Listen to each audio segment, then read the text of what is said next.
So you had that one game in 2018, again, a part of your progression, and then back up into next year into 2019, and you're off contract as well at the end of 2019. Mm-hmm. 2019 was your breakout year. That's when you really came on. You had a really good preseason. You were fit. You were strong. You were looking so good. You come out. Man, what was different for you in 2019 compared to any other year? Yeah, I think the realization of not having anything at the end of the year, and not achieving or not giving it my all. I thought that if I wanted to do something, I'd have to do it now. This year is the year for me. And I just woke up one day and just decided to because it was after that year was the sailing club accident. Yep. The incident, and I was like, I've literally done nothing. If I go home now, I can't talk about anything because I've done nothing. In my opinion, I've done nothing. So if I go home, everyone just be like, oh, failure, like you failed. Yep. I didn't want that. And I wanted to actually like give it a crack. So after that incident, just decided to rip in and give it my all, and then got another opportunity against the Roosters back at Shark Park and never looked back. So just quickly, we'll touch on that sailing club incident. That was at the end of 2018, wasn't it? That was it. Break? Pre-season, yeah, the pre-season, the day before the Christmas break. Yeah, day before Christmas break, and we're down at the sailing club, and a bit of an incident happened. What happened? Yeah, I'm gonna name drop him because he deserves it. Ava Siumanufangai. The big seal. Yeah, the big seal, the bloke that ran to the opposite side of the field. I saw him get king hit. So I thought, yep, because it was end of season, end of Christmas drinks, end of preseason. We're all out having a good time together. There was a lot of us there too, wasn't it? I think the whole team, like majority of the team was there. Yep. And I just see him get dropped, and I was like, I better help out here, and I'm not gonna not do anything. Yeah. Obviously, it wasn't the best decision to go in and But you wanted to stick up for your mate. Yeah, 100%. Yep. And we were always taught, don't leave, don't be that guy that doesn't help out. Mm-hmm. So. Yeah, just ended up having a fight with a few. Never seen them again after that day. Yeah. A few people in the sailing club, and it really, put the club in a bad way. I acknowledge that now, that probably wasn't the best way to handle it. But what else could you do? You never had intention to start anything, but at the end of the day, you wanted to stand up and stick up for your mate who'd just been king hit in the back of the head. 100%. And knowing Alva, he probably deserved it now.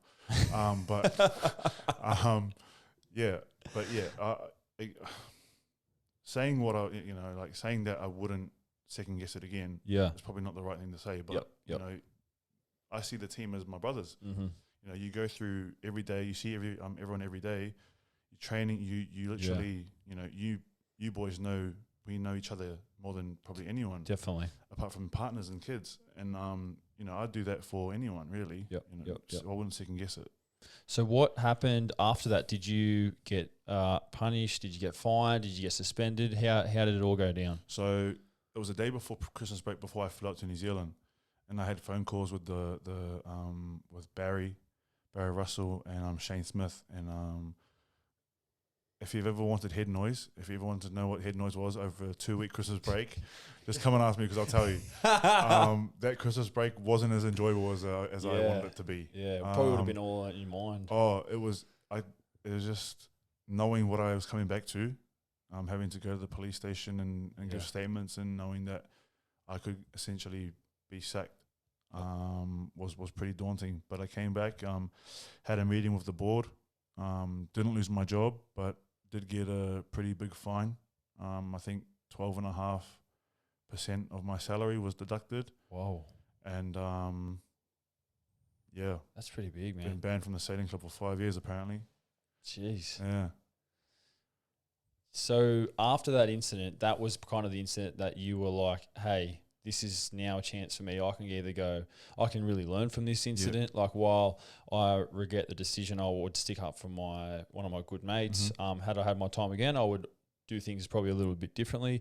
Now I've got to really just focus on my footy, knuckle down and get fit. So you mentioned before about you learning from that, and that really pushed you in to have the breakout season in 2019.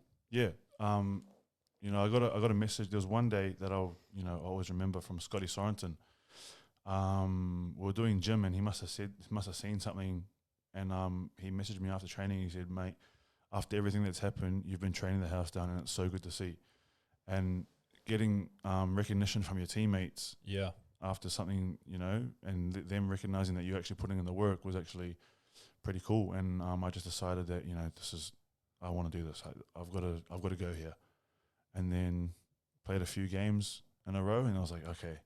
This is what it feels like. This is what regular NRL feels like. I like this. I like this a lot. You weren't even playing a few games. You were bloody killing it. You were scoring tries left, right, and centre. Opposite, these Braden scoring tries, like doing the bloody the double elbows. The double elbow celebration, mate. We were having a good time that year, 29. It was so fun. We had a great team. We had fun. We were scoring tries, like we were celebrating tries. Yeah, everything.